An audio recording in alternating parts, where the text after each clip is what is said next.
everyone. I'm Alex, your EMS fellow, and we're going to be talking about the assessment and management of geriatric patients for this continuing education.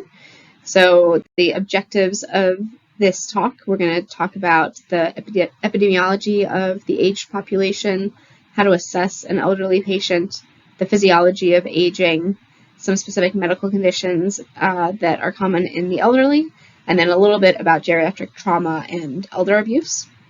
So let's dive right in and start talking about who this population is. So when we talk about geriatric patients, we're talking about patients over the age of 65. In 2020, the census showed that 1 in 6 people are over the age of 65.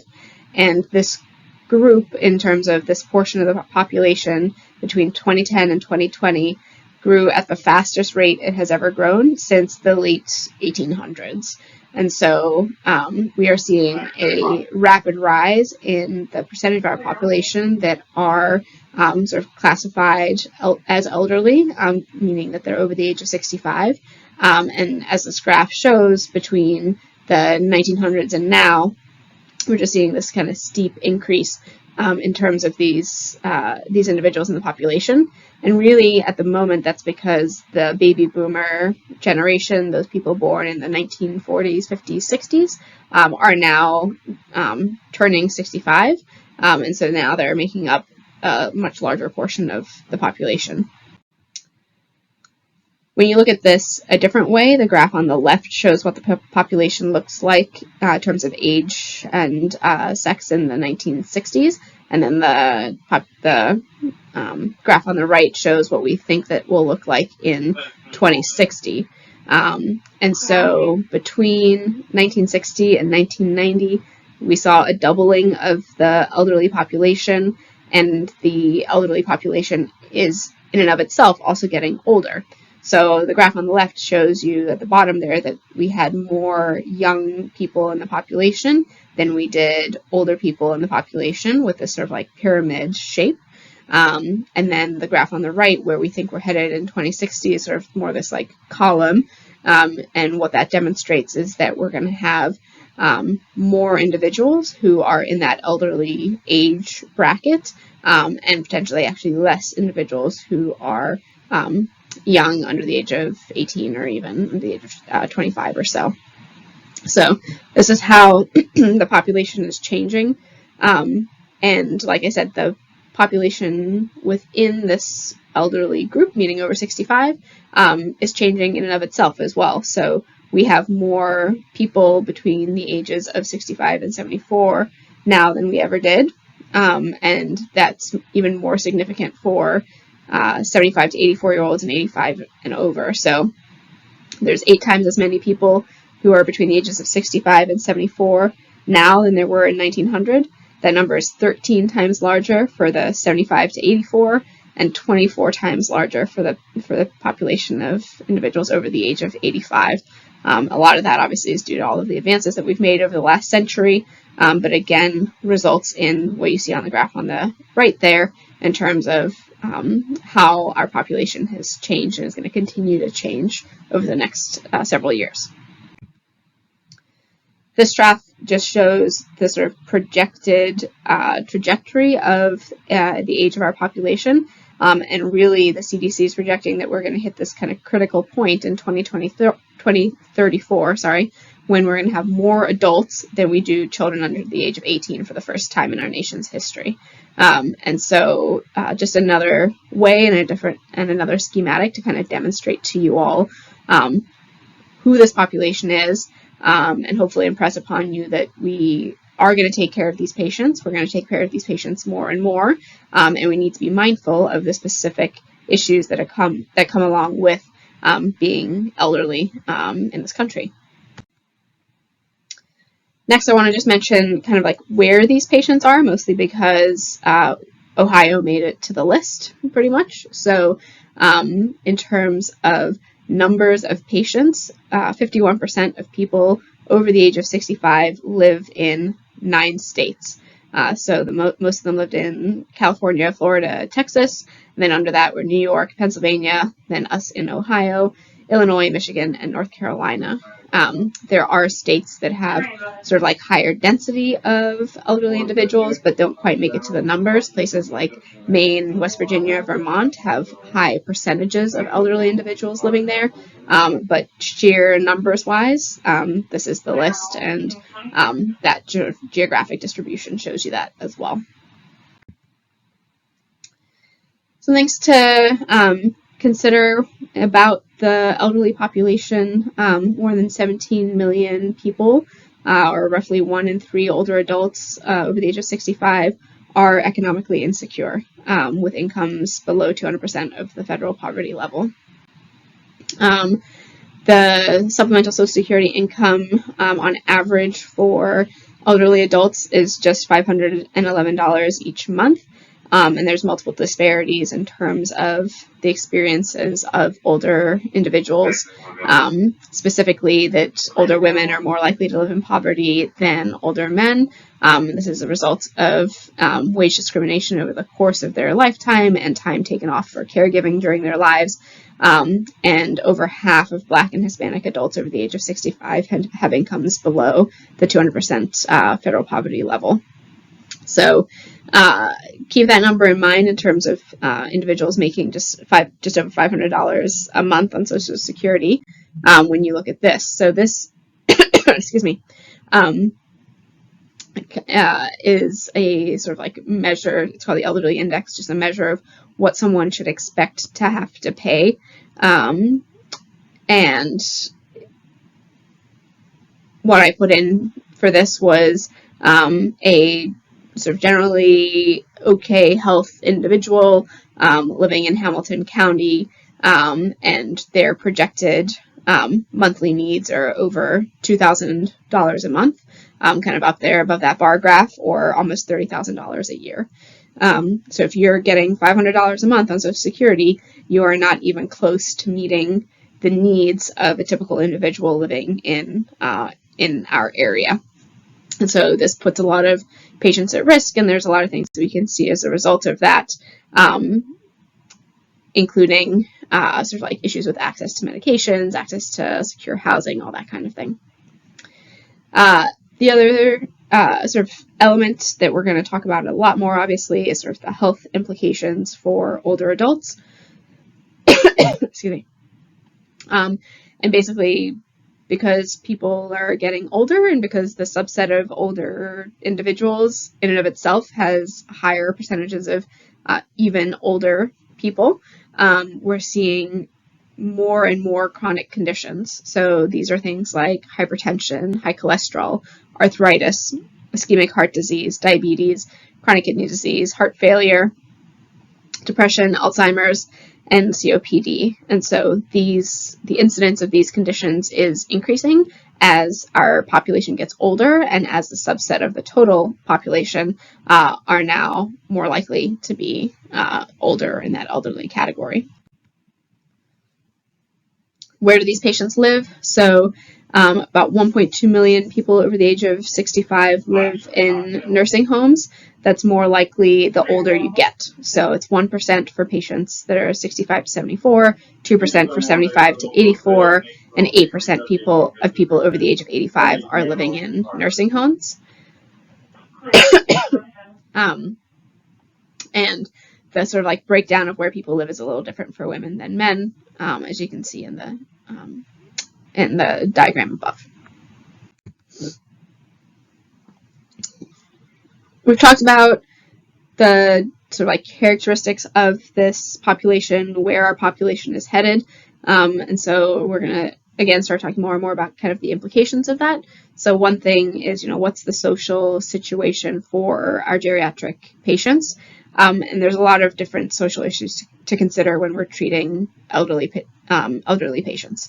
So their social situation can impact their environment and make it more likely that they're going to get sick. So communicable diseases in the nursing home or other facility, for example, inadequate access to good housing, heat, all that sort of stuff. If there's any kind of insecurity in terms of income, physical difficulties leading to their ability to kind of navigate around the environment, and then emotional issues, not having the same friends around, lacking personal contact, lacking that interaction, loss of family or friends, right? As we get older, other people around us also start dying, and so we start to lose those contacts. And then finally, the elderly can be targets of abuse, like we'll talk about all the way at the end of this presentation. Touched on this a little bit, but that low income status can affect multiple different aspects, like being able to get meds, being able to comply with the medications that they are prescribed, inadequate or poor nutrition, and then other issues with their living situation. And then there's kind of that interpersonal or emotional side of things. So the elderly may not want to seek help because they don't want to be seen as helpless. They don't want to impose on other people or be asking for help all the time. There may be that sort of instilled fear of, losing your independence, or on the other side, feeling like, whatever the situation is, whatever's going to happen is inevitable, and not to seek care early. And when you're caring for the elderly patient, keep in mind that some of these emotional, social, structural barriers may lead to a decreased level of function. That means there might be untreated illness in addition to whatever acute concern they have. Geriatric patients may be anxious. They're aware of their own morbidity and mortality. They know that, something bad may be happening. And then they may have to make and sort out decisions around difficult situations. So the competency of a patient to consent or make a decision, having multiple caregivers potentially with different opinions or input, their DNR status, things like that. And then these are just some myths about aging that we should just kind of like lay out there and dispel. So thinking that most people who are elderly or senile or demented certainly is not the case. That most people are miserable most of the time. Certainly, like we talked about, there are emotional and social implications with getting older, but that does not mean that every elderly patient is sad all the time. That people can't work as effectively as younger people, that people are unhealthy or all need assistance with daily activities. It's a pretty small percent. You are going to see more nursing home patients than the typical individual, but it's relatively still a small percent of patients that are in facilities and needing help with all of those like individual daily tasks. And then also thinking that, just because you're elderly, that you're socially isolated or lonely, it can impact that patient on an emotional and physical level, but that doesn't mean that we should apply that assumption to the entire population. So those are just a couple of things to consider in terms of interacting with and caring for the elderly population. All right, so we're going to go into your assessment of an elderly patient, and then we're going to go kind of organ system by organ system and talk about the different ways that the body changes and the implications for diseases. Okay, so we just talked about sort of some of the myths around the elderly in general, and not making the assumption that everyone is senile or everyone is sad or no one has social connections, right? We don't want to put that label onto this entire group, and so you need to go into your interactions with an elderly patient with an open mind, and the key really is just to be respectful. Talk to the patient just like you would any other patient. Talk to them first, and if you can talk to them alone without their caregiver if possible. Certainly the information that we get from caregivers is invaluable, but you don't want to assume that the patient can't interact with you or the patient can't tell you or can't talk to you. And just talk to the caregiver first. You want to interact with that patient first. Be understanding and have some compassion for the fact that that patient's life is very different, maybe very different from yours. Try to actively avoid ageism. We all come into our interactions with patients with some degree of bias, and we need to recognize that and acknowledge that, and actively kind of work against it. Use clear communication, explain what you're doing before you're going to do it, ask permission, talk to this individual like you would any other patient, and don't assume that either they don't care, can't hear you, can't see you well, anything like that. Make sure that you're kind of going through the steps and telling them what you're doing before you do it. And be patient, right? It is going to take a little bit of extra time and a little bit of extra patience to interact with the elderly patient. There are some strategies that you can use specifically with an elderly individual who may have visual or hearing issues that could affect their ability to communicate well with you. Make sure that you speak in kind of a formal tone and be respectful. Stay near the middle of their visual field. Sometimes the edges kind of get blurry, so if you're off to the corner, off to the side, they may not see you or be able to interact with you as well, so kind of stay in the middle of their vision. Don't yell at every patient, but try and reduce background noise, speak slowly, enunciate clearly, and kind of be methodical in how you're speaking with them to help with any issues that may be there.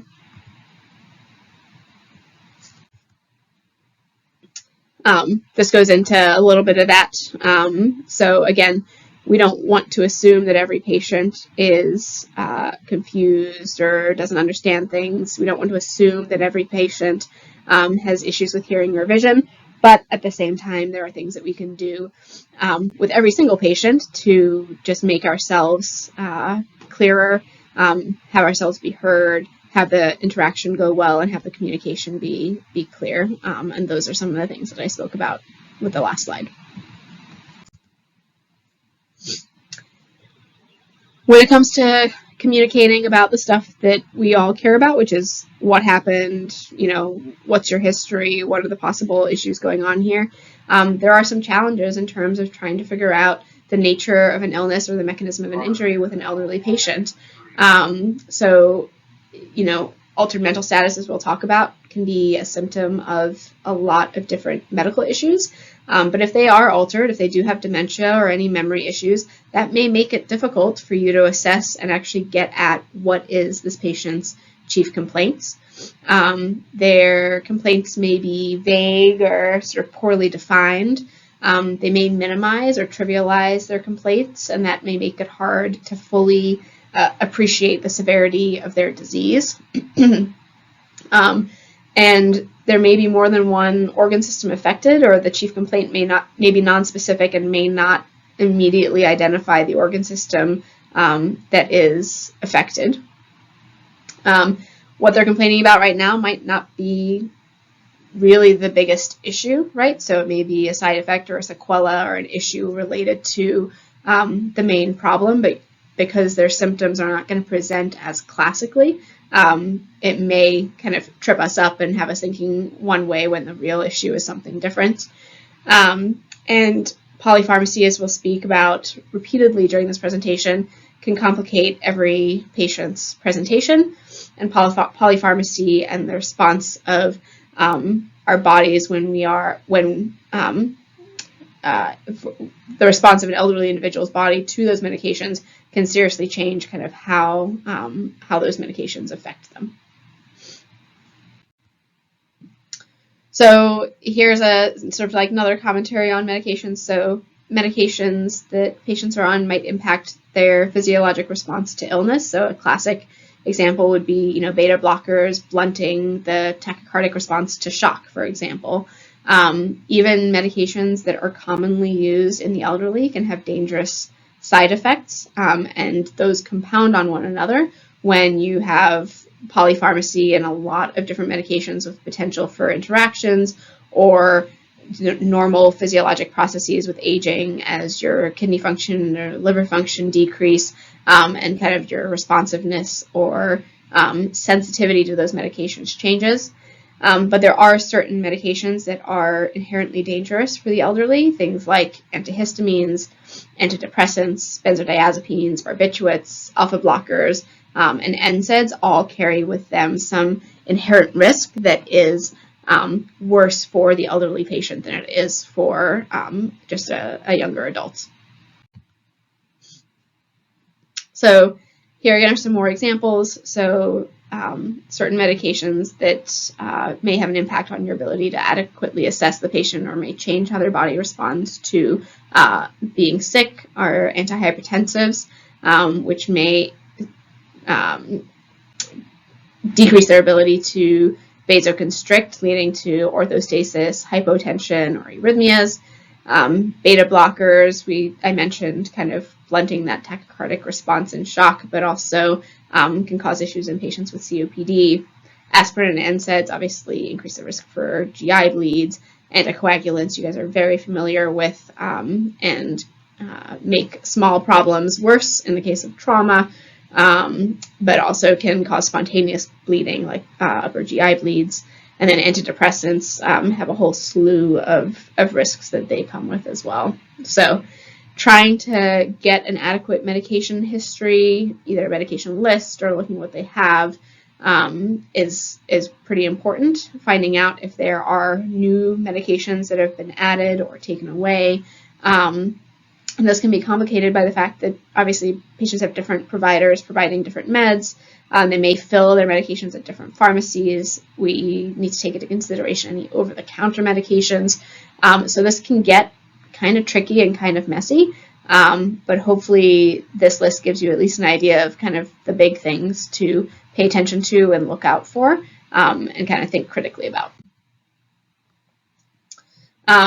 So again, we've touched on several of these, but some of the main issues related to medications, polypharmacy in general, and just having multiple cooks in the kitchen, multiple providers prescribing medications, an increase in drug interactions. Many drug interactions and medication issues actually result in hospitalizations of the elderly, so up to 30%.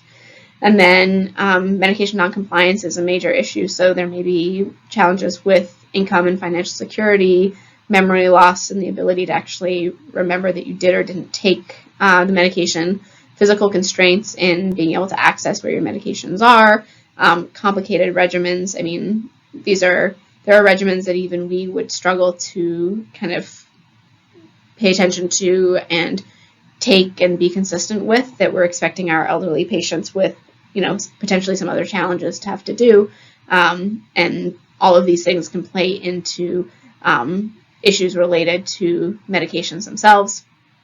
And then they may be more sensitive to the medications or may not be able to clear and metabolize the medications as well, just simply as a result of normal processes of aging that then, lead to medical problems as a result of the medication itself.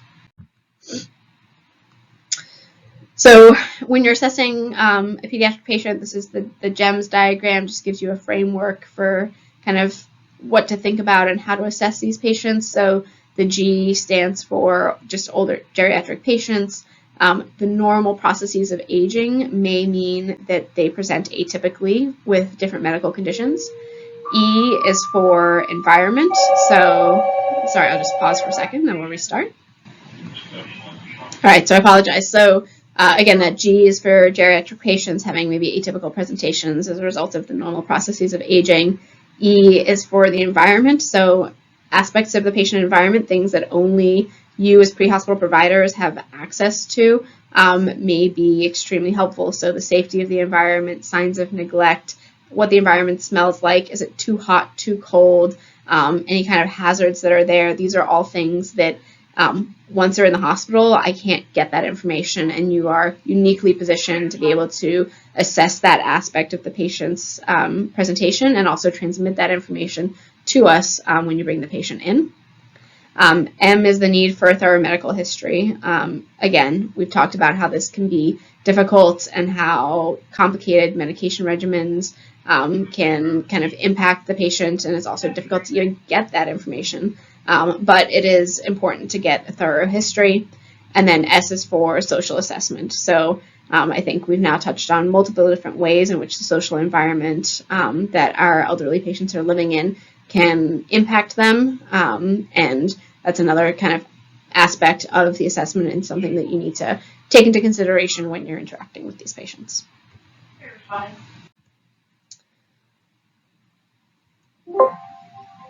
right. So moving on again to sort of things that are going to complicate your assessment of elderly patients and why it's worth talking through all this is that many patients are going to have multiple pathologies going on. So for people over the age of 65, 85% have at least one chronic disease, that sort of like infographic and list that we talked about, with hypertension, COPD, arthritis, all that sort of stuff. And 30% of patients have more than or equal to 3 chronic diseases. So this gets complicated.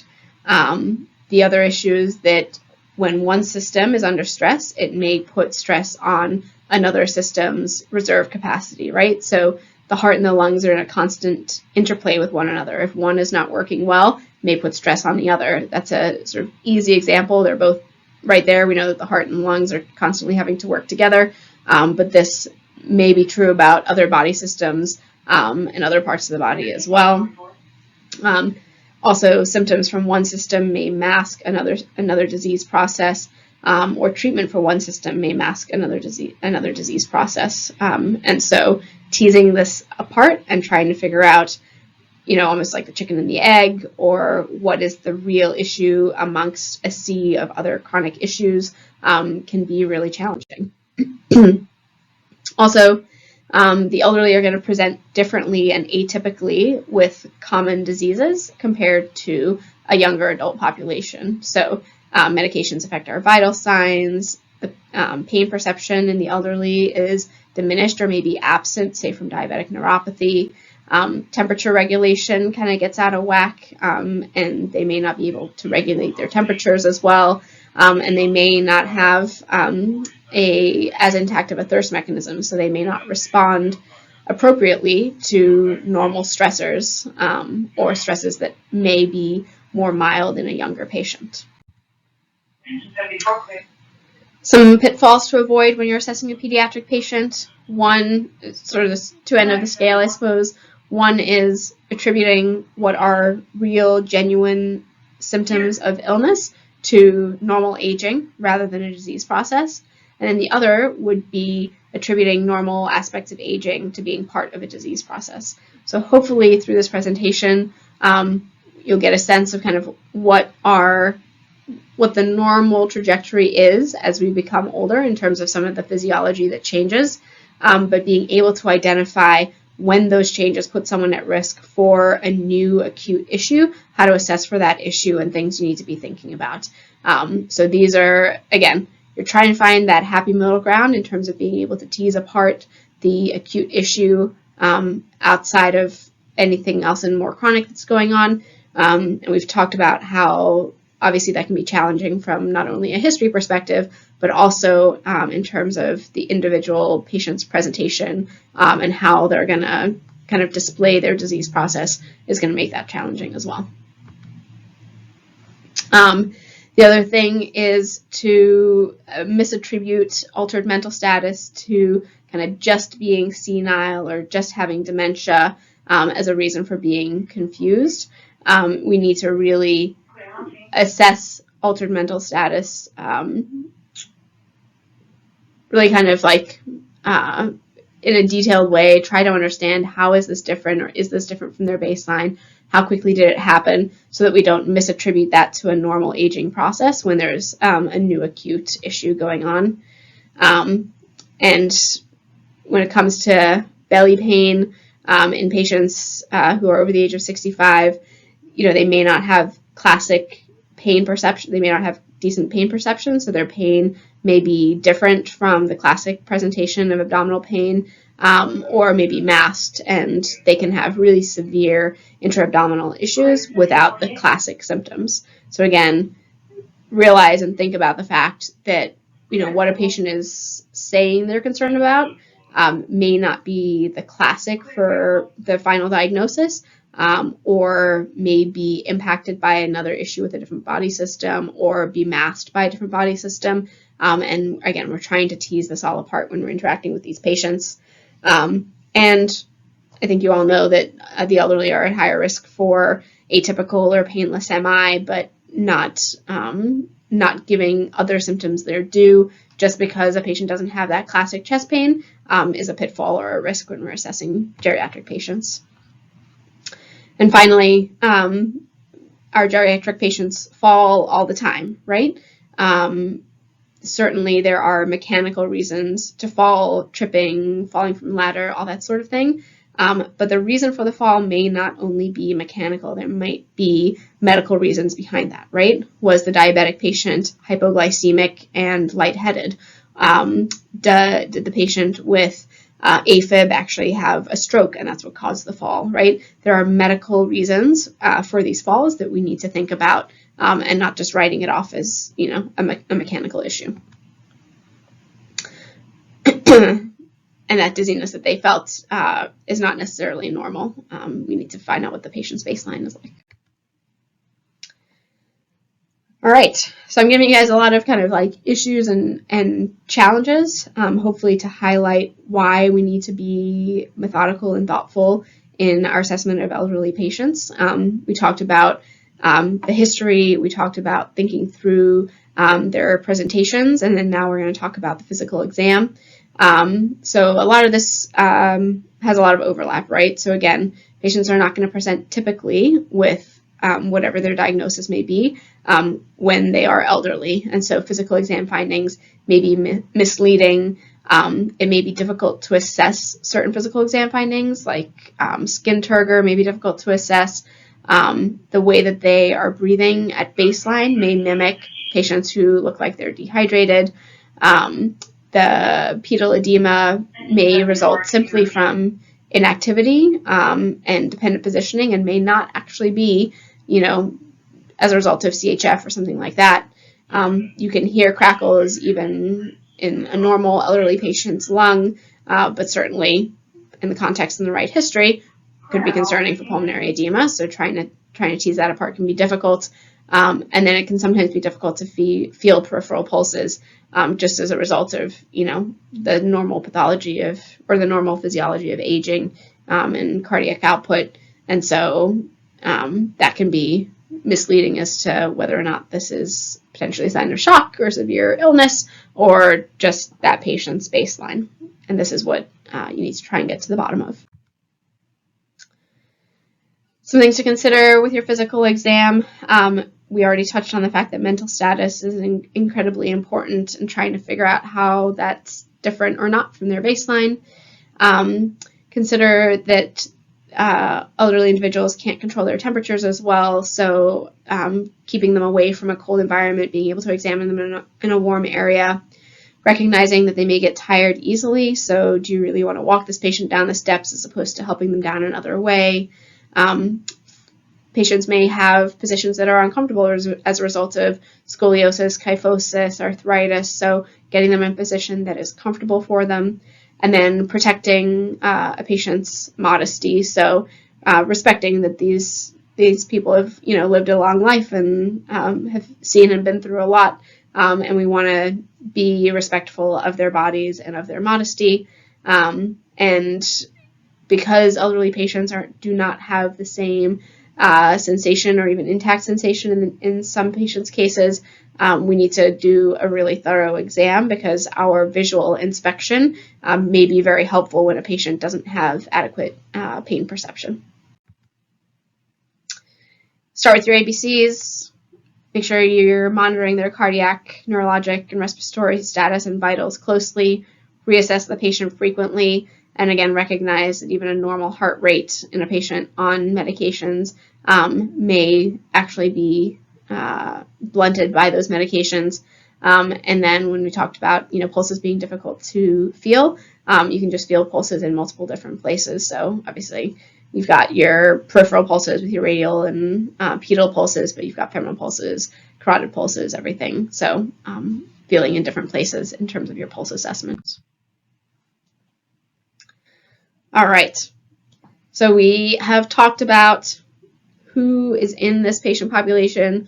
We've talked about some of the challenges and pitfalls in terms of assessing a geriatric patient, and then some tips about how to go about getting your history and getting your physical exam, remaining respectful, remaining conscientious, and kind of the challenges that exist in terms of teasing apart what is going on, what is the new acute issue, and what is the potential life threat for these patients. So we're going to move on to talking about the physiology of aging, and we're going to pair that with some of the associated medical problems. This is a long list, but it is not an exhaustive list, but we're hopefully going to touch on many of the important issues and things that may, one that you're going to see often, but also that may impact your evaluation of patients. Obviously, everything is interconnected, and I've already mentioned that the normal aging process of a body system may impact how a different body system responds or reacts or presents in illness. What we're going to do is going to go through organ systems one by one, and you'll see that there's a lot of overlap, but I think it's important to at least talk about the different physiology, and so what we're going to do is try and kind of pair that with medical problems. Okay.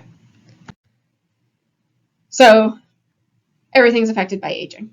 Every single organ system exhibits changes as we age, and obviously certain individuals who have underlying chronic medical conditions are going to have different body systems affected more than others, but you just need to know that every single system is affected by aging. There's some general changes, so total body water decreases as we age, total body fat decreases. There's generalized tissue fibrosis, so scarring basically of all of the different tissues, making them less elastic, and that's everything from the skin down to the vessels.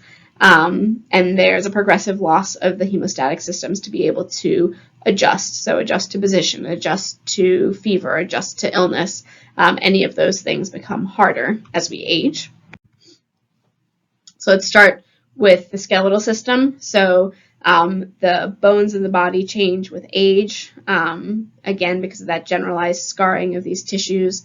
Height actually decreases as we move into that kind of elderly age category. So in males, height increases up to the mid-50s, then decreases. In females, it increases up to the mid-60s, and then decreases.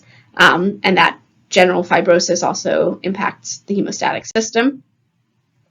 One specific disease is osteoporosis. So osteoporosis is the loss of mineral from bone. This affects posture. This affects that loss of height. Increases in thoracic kyphosis, which is that kind of curving over of the thoracic spine, and also increases susceptibility to hip fractures. So we'll talk a little bit more about trauma toward the end of the presentation, but you want to think about these things in terms of, positioning a patient, putting them in a position of comfort. So laying flat may be extremely uncomfortable for a patient or flat on their back may be extremely uncomfortable for a patient with kyphosis. A backboard is going to seriously hurt any of those bony prominences with someone with kyphosis, and then this loss of mineral density from the bone makes all of the bones more susceptible to fracture, and we need to think specifically about the long bones and the C-spine when we think about trauma. The muscular system. So over the course of aging, there's decreased muscle weight relative to the rest of the body. We lose cartilage, which decreases our ability to adapt to some of the normal repetitive stress, so walking, running. And there's increased bone resorption, especially in women. When it comes to the genitourinary system, you can have problems with either elimination or incontinence. So issues with elimination, so an inability to excrete waste product, may actually be a sign of serious underlying illness, but unfortunately can also be part of the normal aging process. As a part of the normal process, having to strain for a bowel movement or to urinate can actually lead to syncopal episodes or even TIAs. And there may be drugs that are making this worse. So opiates, anticholinergic agents all increase the risk of having issues with elimination. Cation-containing agents, so iron, calcium, antiepileptics or anticonvulsants, and diuretics can all impact sort of elimination of waste from the body. And then on the other end is incontinence. So incontinence is a common problem in the elderly. For urinary incontinence, about 15% of elderly individuals who live at home have some degree of incontinence. That number is much, much higher for nursing home patients, so 50%. Fecal incontinence, similar sorts of numbers, so 16% for patients who live at home and 60% of patients who live in nursing homes. The issues with incontinence is that it can lead to rashes, skin infections, ulcers, urinary tract infections, which in turn could lead to sepsis. It may lead to falls, and then those falls lead to fractures. So again, you're dealing with this sort of snowball effect of what is, maybe a small issue in certain circumstances now becomes a major issue because you have a skin infection leading to more systemic infection or to fall and a fraction. Some of the causes of incontinence in the elderly are anatomic changes, underlying disease processes, and again, medications. All right. The renal system. So as we age, there is a decrease in the number of functioning nephrons. So the nephron is the component of the kidney that actually does the filtering, and that number decreases normally with age. There's also a decrease in blood flow to the kidneys as we age. This can be made worse by medications, atherosclerosis, or stenosis, or narrowing of the artery that feeds the kidney. But all of these things lead to a decrease in kidney function as we age. With that decrease, we see an inability of the kidneys to secrete waste products. So you may get uremia or electrolyte abnormalities like high potassium, high phosphate. The clearance of medications is also affected. So this leads to more medication adverse effects, more side effects, and like we mentioned a little while ago, several, up to 30% of geriatric admissions are a result of medication issues, right? And so that may be because a medication that was working fine at a certain dose, as you age and your kidney no longer processes that medication appropriately, now you're actually getting toxic effects of that medicine. And then the kidneys not only excrete waste, but they also control your body water, right? So issues in renal function can also lead to fluid overload. All right. The next system we're going to talk about is the skin and integumentary system. And so the changes that happen here with age is that the dermis, or that outer layer of skin, thins by about 20%. There's less blood supply to the skin, decreased collagen, so decreased elasticity of the skin. We've all seen that elderly patient that had a relatively minor fall, something that would have caused, a bump and a scrape in a younger individual, causes this huge skin tear that takes a long time to heal. And then because the skin is our natural barrier against infection, all of these changes lead to an increased risk of secondary infection as a result. When thinking about the changes to the skin system, you'd imagine that this may have implications for burn injuries, for wound healing, for a patient's ability to tolerate the extremes of temperature, and like I mentioned with the sort of skin tear example, impacts in terms of trauma for these patients. One specific issue that we see in elderly patients is decubitus ulcers. So decubitus ulcers happen in up to 25% of nursing home patients, usually in patients over the age of 70, and often these patients have, other mobility issues, right? So in bedridden patients, you would expect to see most of these ulcers in the areas that are touching the bed, usually below the waist, over bony prominences. So the lower back, the bones of the hips, that sort of thing. And the risks for decubitus ulcers are pressure on that area, so not turning and moving frequently enough, altered sensation, so the patient is not feeling pain in the same or in the typical way, doesn't get the feedback to need to move or need to adjust, and so that increases your risk for getting an ulcer. Decreased activity or mobility, so simply not being able to get up and out of bed and move around yourself. Poor nutrition, so the nutrition that you typically need to keep healthy skin and a strong immune system may not be there. And then simple friction or shearing forces, so sliding and other friction that an individual who's bedridden is kind of susceptible to, all increase the risk for decubitus ulcers. The next body system we're going to talk about is the thermoregulatory system. So this is your body's ability to maintain and control temperature.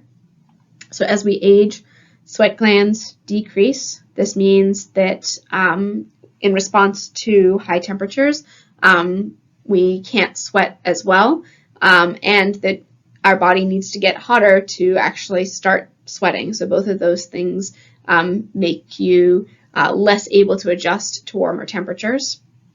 And there's a blunted response to environmental changes. There's decreased ability to shiver, and so that decreases our ability to respond to a cold environment. And then again, drugs and medications can impact the normal mechanisms that our body has to respond and maintain a normal body temperature. And for patients that are living alone, there may be environmental issues, and we also touched on kind of financial insecurity and that impacting the environment and heat or air conditioning, that kind of thing. In terms of the respiratory system, a lot of this you guys you see plenty of, but I wanted to talk about the physiology of some of the normal changes. So as we age, there's decreased compliance and elasticity of the chest wall, decreased muscle strength, so it's harder to kind of compensate and increase our effort in terms of breathing to compensate for any kind of acute illness. There's decreased overall pulmonary function, vital capacity, and breathing capacity all decrease. Our ability to take up oxygen out of the environment decreases, and then there might be other interplay with other body systems, right? So if you have kyphosis and some of those skeletal changes, that will change the shape of the chest cavity and impact the lung capacity. Pollutants, tobacco use can all compound underlying normal underlying changes that happen with age are worse as a result of pollutants and tobacco use. Certainly tobacco in and of itself can cause medical issues, but it will also exacerbate what are normal changes. So what are some of the causes of respiratory distress in an elderly patient? Up at the top of the list, COPD. You all know and have seen plenty of COPD patients. Chronic bronchitis, asthma, pulmonary embolism is one to keep on the list of, like, if something's not acting the way I think it should, or the patient looks sicker than I would expect for a diagnosis of COPD or asthma. Definitely think of pulmonary embolism. Pneumonia, certainly common if a patient is institutionalized or in a communal living situation, just easier to get those illnesses. MI, heart failure, pulmonary edema. I mentioned already, that interplay between the heart and the lungs is obvious, and clearly it's not just the lung issues that cause respiratory distress, but other cardiac causes that may cause respiratory distress in our elderly patients. So COPD, most commonly caused by cigarette smoking or pollutant exposure, although there is a genetic predisposition as well. It results in airway inflammation, sputum production, destruction of the alveoli, leads to cough, dyspnea, sputum production. Signs are kind of that like pursed lip, like trying to make a small space to breathe out of, with wheezing. Patients will be hypoxic, hypercarbic, may have altered acid-base status, and have progressive respiratory decline. And the treatment is oxygen. Patients may have home oxygen, but oxygen in the pre-hospital setting, everything from nasal cannula, non-rebreather, to CPAP, beta agonists, so our duonebs with albuterol and ipratropium being the second component, and then steroids. So these are all treatments patients may have as needed at home, but also things that we can administer in the pre-hospital setting for the treatment of COPD. Pulmonary embolism, the classic story is sudden dyspnea with tachypnea and tachycardia, although it may be a cause of sudden cardiac arrest as well. Some of the risk factors are decreased mobility, cancer, or other sort of hypercoagulable state. But we need to be thinking about PE when there isn't another quickly identified cause to respiratory distress, or like I said, when your presumed cause, the treatment for your presumed cause isn't working the way that you think it should. So that's why we need to kind of keep it on the list and be thinking of it.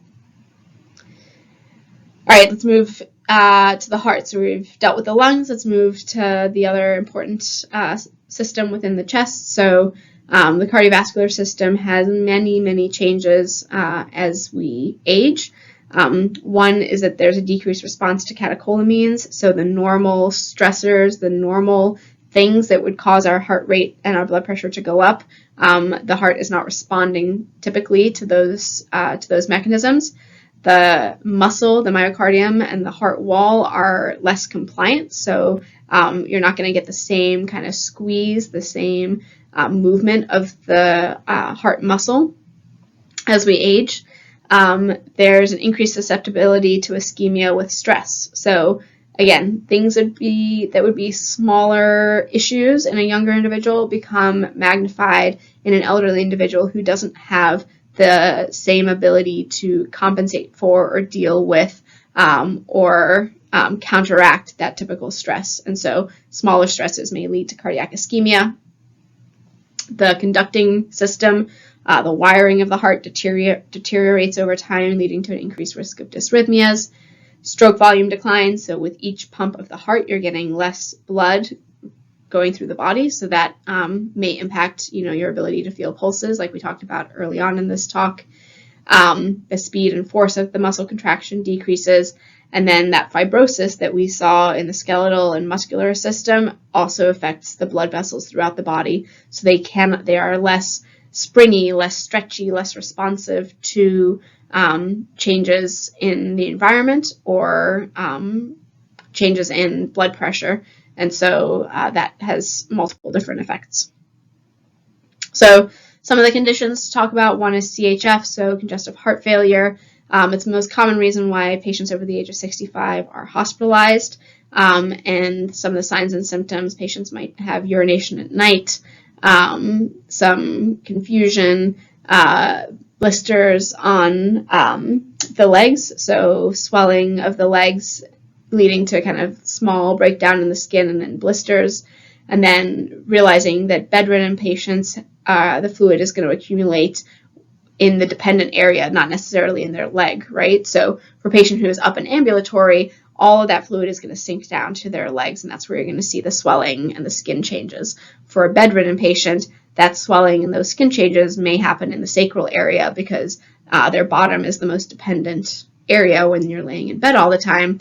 And so remember to not just assess for pedal edema, but to assess the backs of the arms, the sacral area, for edema as well, especially in your non-ambulatory patients. Dysrhythmias. So we talked about the conduction system of the heart kind of deteriorating over time, and the heart is not able to tolerate the same extremes as it could when the patient was younger. So all of these things may lead to congestive heart failure or transient ischemic attack or stroke. If a patient has new onset dysrhythmia, that should raise your concern for MI. So new arrhythmia may be the result of a clot that has impacted that the supply to the conducting system, and that conducting system isn't working as well anymore. And so a new arrhythmia should certainly raise your suspicion. And then different cardiac drugs that patients may be on may have significant toxicity. So the kind of big hitters are digitalis, beta blockers, and calcium channel blockers. And unfortunately, just like everything in the elderly, medications may have a paroxysmal effect. So antiarrhythmics for younger adults may actually have pro-arrhythmogenic effects in the elderly. Aortic disease, so thinking again about the blood vessels, I want you to categorize this as either the thoracic aorta or the abdominal aorta. So typical disease in the thoracic aorta would be dissection. This usually presents as tearing chest pain, may have neurologic signs and symptoms, or asymmetry in the blood pressure of the upper and lower extremities. And then the abdominal aorta is susceptible to aneurysm. So this presents typically as tearing abdominal pain, a pulsatile mass in the abdomen, or unexplained low back pain, and may lead to lower extremity weakness, numbness, poor pulses, pallor or coolness as a result of that aneurysm affecting blood flow to the lower extremities. And then hypertension, extremely common in patients over the age of 65, and this may be asymptomatic or may be associated with other nonspecific symptoms, but the medications specifically to treat hypertension can mask or complicate a lot of other disease processes. So remembering and realizing that half of this patient population is going to be potentially on some sort of antihypertensive medication. We need to be really thoughtful and critical in our assessment of patients, our assessment of their vital signs, and thinking about that drug list and that medication list as we kind of make that comprehensive evaluation of a patient. Heart attacks, so MI presents much more differently in the elderly than it does in younger individuals. So you need to kind of have your feelers up and have high suspicion for MI in a lot of different circumstances compared to what you may for a younger individual. So silent MI is much more common. It may present as dyspnea in the context of CHF. It may present as acute abdominal pain, weakness, fatigue, syncope, incontinence, stroke or TIA, or confusion. And so all of these presentations, again, it's about trying to figure out what's the chicken or the egg, right? Is this patient's incontinence at baseline? Yes or no? If it's not at baseline, then we need to have a broad list of things to consider when evaluating that patient. Is this patient's mental status at baseline, or has there been an acute change or chronic deterioration, right? New acute confusion should raise alarm bells for you, and the differential for what could be causing that is pretty broad, but you need to be able to make that critical assessment as the first step to then be able to think through and figure out what may be causing it, which body system may be involved. And I would just say, in an elderly patient, think broadly about what could be happening, right? Typical, common, absolutely put it at the top of the list, but consider other organ systems or how the interplay between these organ systems impacts that patient in terms of thinking through what might be going on with them. All right, moving on from the chest, we're going to talk about the nervous system. So typical changes as we age, you get atrophy of the brain and that decreased brain volume, which can increase the risk of subdural hematomas from stretching of the bridging veins. There's loss of brain cells in several areas of the brain, decreased blood flow to the brain, and altered mental status, again, is crucial to evaluate and may be a sign of many other illness states, right? It is a sign of perfusion to your brain, and that may be a result of, or altered perfusion may be a result of lots of different disease processes. And you have to think outside of the brain, outside of the nervous system, to even consider those possibilities, let alone make the decision then for kind of treatment and management. We're going to talk about delirium and dementia as sort of like our two big buckets of altered mental status, but then we'll touch on all the other things that may contribute to altered mental status.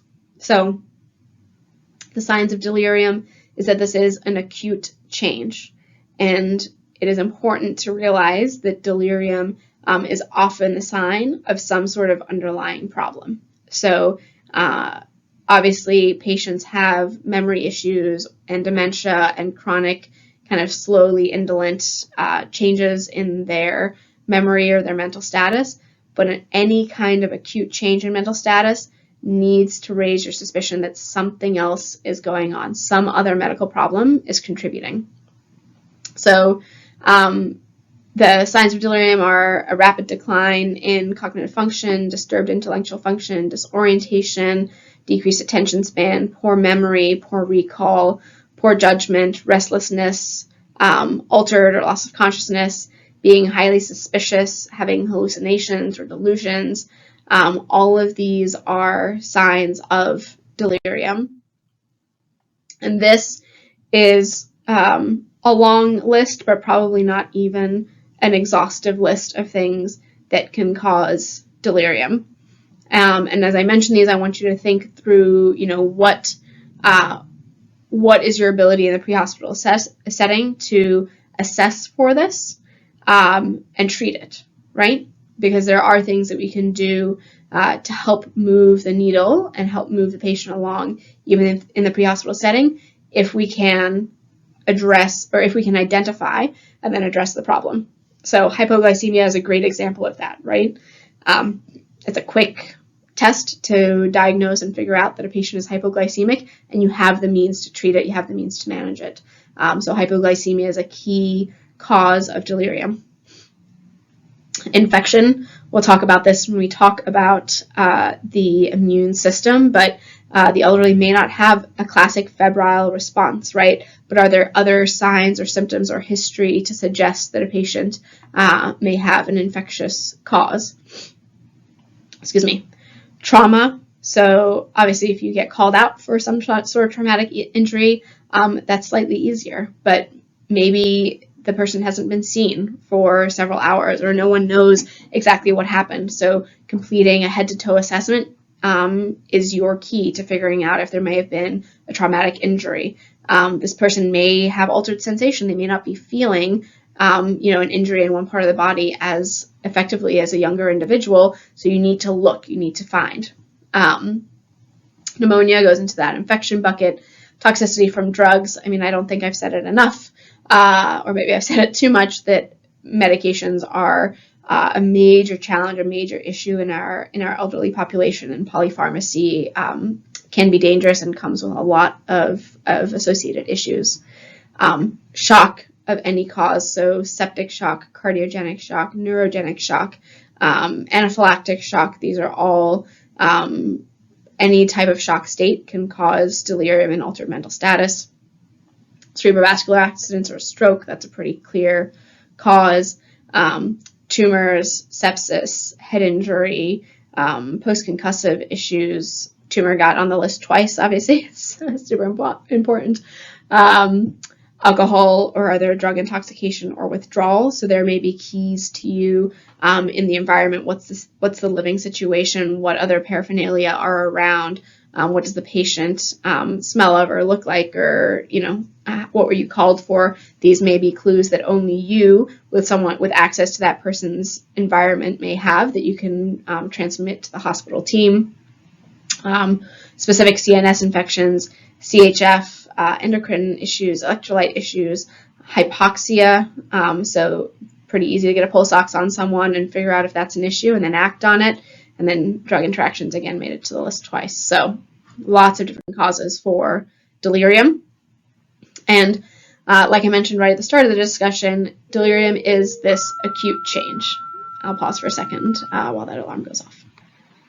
All right, sorry about that. So what I was saying is, we're going to compare and contrast delirium and dementia. So like we talked about, delirium is this acute change as opposed to dementia, which is a more sort of like chronic, indolent, slowly progressive change over time. You never want to assume that someone's change in mental status is simply because of senility or because of dementia, and you need to assess kind of the progression of that altered mental status. And if you can't get that, then assume that it is new and kind of act accordingly. So both delirium and dementia are a decline in mental function, but delirium, like we mentioned, is sudden, has an underlying condition most of the time. It may fluctuate, so it may look better or worse from hour to hour. And if we can address the underlying cause, we can reverse delirium. Dementia is a gradual change that is structural within the brain and doesn't have an underlying acute issue that we can kind of solve. Still talking about the neurologic system, we'll talk about syncope, but this obviously has major crossovers between the cardiovascular system and the neurologic system. So altered mental status can be the result of a transient interruption or decrease in cerebral blood flow as a result of MI, tachyarrhythmias, bradyarrhythmias, any kind of medication effect on the heart, such as beta blockers. It may be due to hypovolemia because an elderly individual doesn't have the same thirst mechanism and simply isn't drinking as well, or because of occult bleeding, maybe an upper GI bleed. Neurologic causes of syncope, I think most of you are very familiar with, so TIA, seizures, diabetic neuropathy, and stroke, which for some reason is not there, so I apologize, but lots of different causes for syncope. So we're going to dive into a little more detail about stroke. It's extremely common. You have seen and will see plenty of strokes. So about every 40 seconds, someone in the US has a stroke, and every 3 minutes and 14 seconds, someone dies of a stroke. So these are pretty impressive numbers and pretty impressive statistics. It is the leading cause of long-term disability in the US, and any kind of stroke reduces mobility in more than half of stroke survivors in the age of 65 or older. So even a relatively minor stroke is likely to have some kind of ongoing and lasting effect for our elderly patients, and it's expensive to the patient, to the healthcare system.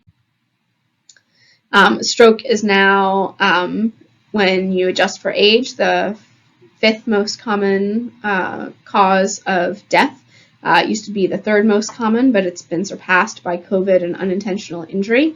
But for older adults, stroke is still number 4, so the 4th leading cause of death for older adults. This is just a graphic representation of kind of where the most stroke deaths are happening. So dark purple is higher numbers of deaths related to stroke. So obviously you can see sort of like a large proportion of these happening in the south and southeast, but there is a nice little dark area right around Hamilton County as well. And then, like I mentioned, stroke is a major cause of mobility issues and disability. So this is worldwide data, and in the top graph there is in dark blue is stroke. So stroke contributing significantly to disability as people age around the world. And then the bottom graph is actually sort of the forecasted incidence of stroke in the US between 2010 on the left there and 2050. So this graph should remind you a lot of some of the first ones we looked at, just looking at the epidemiology of our elderly population. As people get older and we have more older people, strokes are going to increase, and the morbidity and mortality from those are going to increase as well. Obviously, you can have ischemic stroke or hemorrhagic stroke. Some of the causes of ischemic stroke are embolic or thrombotic, and then some of the main causes of hemorrhagic stroke are arteriovenous malformations, hypertension, and aneurysms. and obviously have two totally distinct treatment regimens. And the signs and symptoms of stroke we've been over before, and you know very well, so I'm not going to kind of belabor this point. But remember that down there at the end, fall may be the result of a medical problem like a stroke or some other cause of syncope, rather than just mechanical. So remember to think of that in your elderly patients. Seizures in the elderly, any first-time seizure in a geriatric patient is a danger sign, and it may be caused by stroke, syncope, transient arrhythmias, alcohol or drug withdrawal, tumors, head trauma, hypoglycemia. So lots of different body systems that may be interfacing and interplaying with the neurologic system to cause new onset stroke, new onset seizure. But new seizure in a geriatric patient is always of a concern. Get an EKG, get a blood glucose, manage either of those things if they are abnormal, and then get them in for evaluation. And then Parkinson's disease, just to touch on it because it's a common degenerative disease and results in a lot of different physical symptoms that can affect the patient's mobility, increased susceptibility to falls, as well as their mood and emotional state. All right. The GI system. So changes that occur in the GI system over time, there's decreased saliva production and kind of decrease in taste buds. So both of these things may lead to malnutrition or aspiration. It's not as enjoyable to eat. Things don't taste as good. They can't form the same kind of food bolus with decreased saliva. So all of those things impact nutrition. Decreased liver function may decrease our ability to detoxify different compounds in the environment or medications and affect the clotting proteins in our blood, leading to higher bleeding risk. And there is a significantly higher risk of GI bleeding in the elderly population for a variety of different reasons than in younger adults. So going back to that again, the most common GI problem in the elderly is GI bleeding. This might be from a peptic ulcer or gastritis in sort of the least severe situation, but esophageal varices can cause significant and rapid GI bleeding that can be life-threatening. NSAID abuse, diverticulosis, tumors, ischemic colitis, and arterial venous malformations are all other reasons for why a patient may have a GI bleed. It may present with coffee ground emesis, dark blood or bloody stool, orthostatic hypotension as a result of chronic indolent blood loss, confusion, again, as a result of poor perfusion and that blood loss, increase in angina symptoms. So the anemia as a result of blood loss means that we can't carry and deliver as much oxygen to our organ systems as we need to, and then weakness or dyspnea. Some other common abdominal emergencies in elderly patients, things like strangulated hernia, intestinal obstruction, gallbladder issues, acute appendicitis, which actually carries with it some of the most significant fatality in elderly patients because of it going unrecognized and patients not presenting with the classic signs and symptoms. GI bleeds, diverticulosis or perforated ulcer, and then ruptured abdominal aneurysms or other major artery all lead to catastrophic abdominal emergencies in the elderly population. But again, symptoms can be confusing and misleading. So GI symptoms may be difficult to assess and evaluate in a patient because they are not experiencing pain or responding to the shock state in a typical, the way that a younger individual would, or abdominal complaints may actually be signs of a different organ system. So acute MI or pneumonia, genitourinary or retroperitoneal, so kidney disease, may cause GI symptoms, and then metabolic diseases as well can cause GI symptoms. So it can be difficult to tease apart, again, which body system is the main player in an acute complaint, and you need to think broadly across all these different body systems and all of the different physiologic changes that happen with aging to be able to kind of tease some of that apart. In terms of the endocrine or hormone system, there's a higher incidence of diabetes, thyroid dysfunction, and hormone deficiencies. These are difficult to diagnose in the field. Really, the main thing to remember and think about is that many of them can present with mental status changes. The one thing that you can easily assess for is a blood glucose.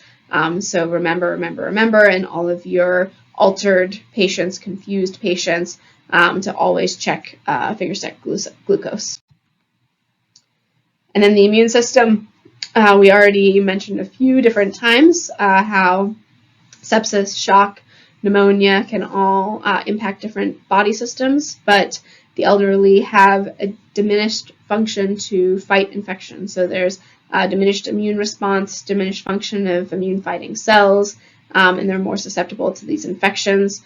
Their illnesses last longer and may be more severe than in a younger individual, and there are several vaccinations specific to the elderly that are important and help to protect against some of the common causes of severe illness in this age group. Things like the Pneumovax, the flu vaccine, the new RSV vaccine, and then the COVID vaccine and COVID booster. Influenza, I don't think we need to talk about too much, but the peak months are now, so November to April. I'm recording this in December, so and then it's easily spread from person to person. There's a vaccine. There are antiviral medications, but none of them are perfect. And the signs and symptoms are typical of respiratory illness. Pneumonia is a common cause of death in patients over the age of 65. Much more common in institutionalized patients in a nursing home, and results from decreased mobility and increased exposure to sick contacts. And the elderly are 10 times more likely than younger individuals to have complications, and 17 times more likely to die of pneumonia than younger adults. So pneumonia carries with it significant morbidity and mortality for our elderly patients. Signs and symptoms, again, typical of respiratory illness. Be wary of the atypical presentation in an elderly patient. So they may not have cough and fever. They may present with belly pain, like we just talked about, rather than chest pain. They may have altered mental status as a result of serious infection or sepsis, or confusion. So again, hard to tell always. The chief complaint may be confusion. The underlying diagnosis may be pneumonia. You have tools at your disposal to tease that apart, right? You're going to check a glucose in an EKG. You're going to listen and auscultate for lung sounds, get vital signs. If a confused patient is hypoxic and working hard to breathe, well, then it may certainly be a respiratory cause of their confusion, and you have some tools and some ability to figure this out a little bit in the field. And then sepsis. So again, elderly patients are at risk for more severe infection than their younger counterparts, and this easily progresses to septic shock. Could you call in whenever you have a moment? The signs and symptoms of sepsis, usually it comes on quickly. Altered mental status is a hallmark of shock. You all know that. Patients may have a fever, or they may be hypothermic, again, because of that, the issues with normal thermoregulation in elderly adults. If you notice a petechial rash, so those fine pinpoint red dots on the body, that may point to a specific cause, and other symptoms may mask the typical symptoms of sepsis and make it more difficult to diagnose. In terms of the blood system, elderly patients have decreased circulating blood volume, decreased production of red blood cells, leading to anemia, and their nutritional issues, like we've touched on already, related to social, financial, and the GI system, can lead to anemia, as well as chronic diseases. So that was a ton of information, and this is a summary slide for that, which is that all body systems are affected by aging. Hopefully it has been helpful to go through kind of each of the organ systems individually and talk about typical disease states related to that organ system, but also identifying and highlighting some of the connections between these organ systems and why we need to be thinking critically and thinking broadly about our elderly patients in terms of what their presentation is, what their acute concern is, or what their chief complaint is, and not anchoring just on, okay, my patient says they have belly pain, must be something inside the belly, right? There's a lot more that can go into that.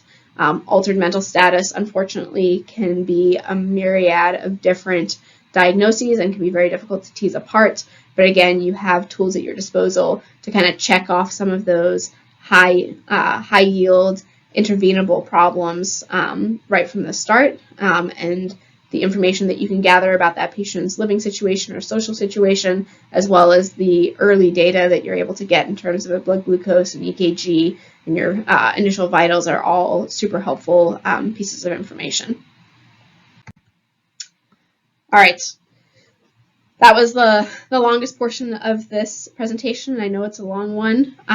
We're going to talk much more briefly, I promise, about geriatric trauma and then elder abuse.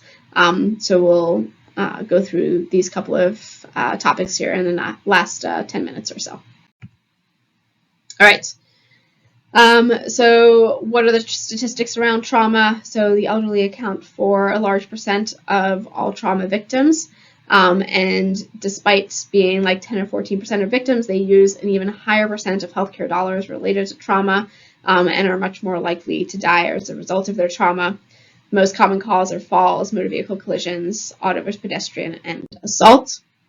So unintentional injury in older adults, we saw that bar graph in terms of common causes of death, but this is specifically for older adults. So we've got heart disease, cancer, COVID, and stroke as our top 4 causes of death there. And then at number 8, unintentional injury, and within that, falls and motor vehicle collisions are the most common.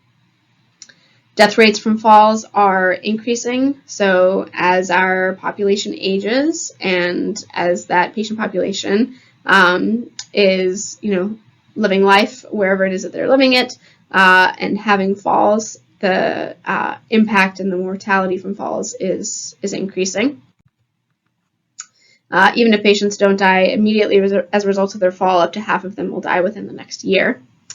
And then the number of elderly adults that are driving is increasing. And so you may imagine, as we've talked through all the different body systems that are affected with aging and some of the challenges that come with aging, these drivers on the roads may be, maybe more difficult for them to drive, but also if they do get in a car crash, they're going to have significantly higher morbidity and mortality as a result of their car crash. Some general concepts around geriatric trauma. Patients may have really serious injuries from seemingly minor trauma. They are at increased risk both acutely after the trauma, but also as they recover from the event.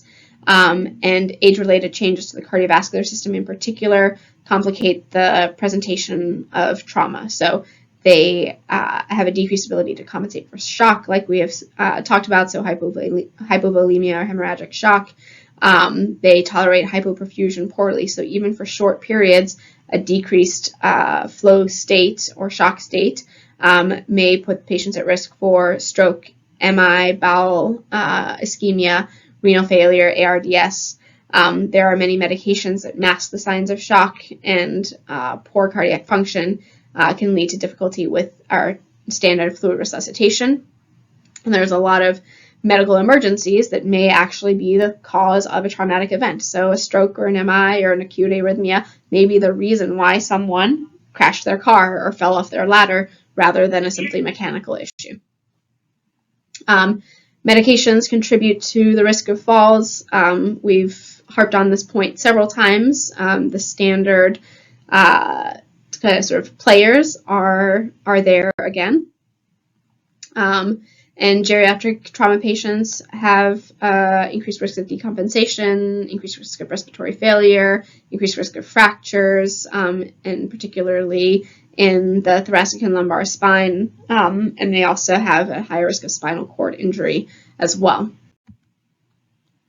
Head injury is common even with minor trauma and is the most common cause of mortality for the elderly. Cerebral contusions occur in a third of head injured patients, so it's not just major brain bleeds from being on blood thinners, right? These are small injuries leading to significant implications as a result of, like we've talked about, the decreased brain volume and all that sort of stuff. And then the mortality is high, like we've mentioned, with other injuries. Cervical injury, so age-related changes to the bone with osteoporosis or arthritis increase the risk of cervical spine injury. Sudden movement can injure the cord even without fractures, so we need to assess extremity and neurologic function carefully, and decreased pain in the extremities may mask the pain of a fracture or the neurologic symptoms. Chest wall trauma, all of the age-related changes that we talked about with the chest wall and the lungs decrease the tolerance of an elderly individual to chest trauma. So they have increased complications from chest trauma like ARDS, atelectasis, and pneumonia. Their skeletal changes can lead to rib fractures, sternal fractures, and COPD can increase the risk of pneumothorax when we're doing positive pressure ventilation to help treat them for all these other things. Abdominal trauma is significant in the elderly, so there's an incidence of about 30% of abdominal trauma or intra-abdominal injury with blunt trauma, everything from contusions to lacerations of solid organs and injuries to the small intestine. And it comes with a pretty hefty price tag with significant mortality of 27%. Burns, again, the elderly have higher mortality than any other group except infants when it comes to burns. A lot of this is related to some of the changes in normal changes with aging in the skin, like we talked about right at the beginning, as well as the immune response and the ability of the organ systems to respond to the stress of blood loss and temperature changes as a result of burns. There's an increased risk of shock, and it's critical to fluid resuscitate these patients aggressively. In the last few minutes, we're going to talk about elder abuse. It's something that needs to be on our radar, something we need to think about, and you all are mandated reporters, as we are, and so if you have a suspicion for elder abuse, you are required to report that, and there's a variety of different ways that can be done. Different types of elder abuse, so physical abuse, sexual abuse, emotional or psychological abuse, neglect, and then financial abuse are all different ways that the elderly are susceptible to abuse. It's experienced by about 1 in 10 people over the age of 60, so to me that number is shocking and a lot higher than I think it would be, and that's for people living at home. And there's some statistics there for, the number of adults that were treated in the ER for non-fatal assaults between 2002 and 2016. Some of the indicators of abuse, physical abuse is going to be the easier thing to identify, so scratches, cuts, burns, traumatic alopecia, which is the loss of hair, so from being pulled, restraint injuries. Decubitus ulcers may be a sign of abuse or neglect. repeated unexplained or hidden injuries, having a gap in time from when the injury happened to when the patient is seeking care, or a patient or a caregiver that are shopping around using different doctors to kind of avoid people making those connections, are all indicators of abuse. And the perpetrator, there's several factors that can increase the risk of someone hurting an older adult, but there doesn't always have to be that risk factor. So often the patient is a relative, sometimes they're an involuntary caregiver, so the sort of default person who's been put in charge of caring for this patient, despite not necessarily wanting to. They often live with the victim. Caregiver stress or poor impulse control as a result of drug or alcohol use, lack of social supports, financial issues, all may be a part of what that perpetrator is experiencing. But again, these things don't have to be there. They can happen in different situations as well. In your role, if you can, interview the patient alone, document what you find, document the facts. Remember that you're a mandated reporter, so reporting to the medical system, to police, to 421 Life, and then the resources there, including Adult Protective Services and the Talbot House Victim Service Center, are there for you. So have it on your radar, think about it. You know your community, you know the people that you're serving. If you're always being called out for similar sorts of things, if you have concerns about the living situation, if you have concerns about your findings, these are all things to think about and report and kind of like march up the train so that we protect our patients. All right. So that was about an hour and a half of content and a lot of stuff to go through. So I know it's a little bit heavy, but hopefully we've been able to stress on some of the important things, give you an idea of what this patient population looks like, the fact that it's a growing patient population that we're going to continue to be responsible for caring for, and then really thinking through the different organ systems that are affected by aging, how they interplay and interface with one another, and how that plays into the sort of unusual presentations of disease that elderly patients may have.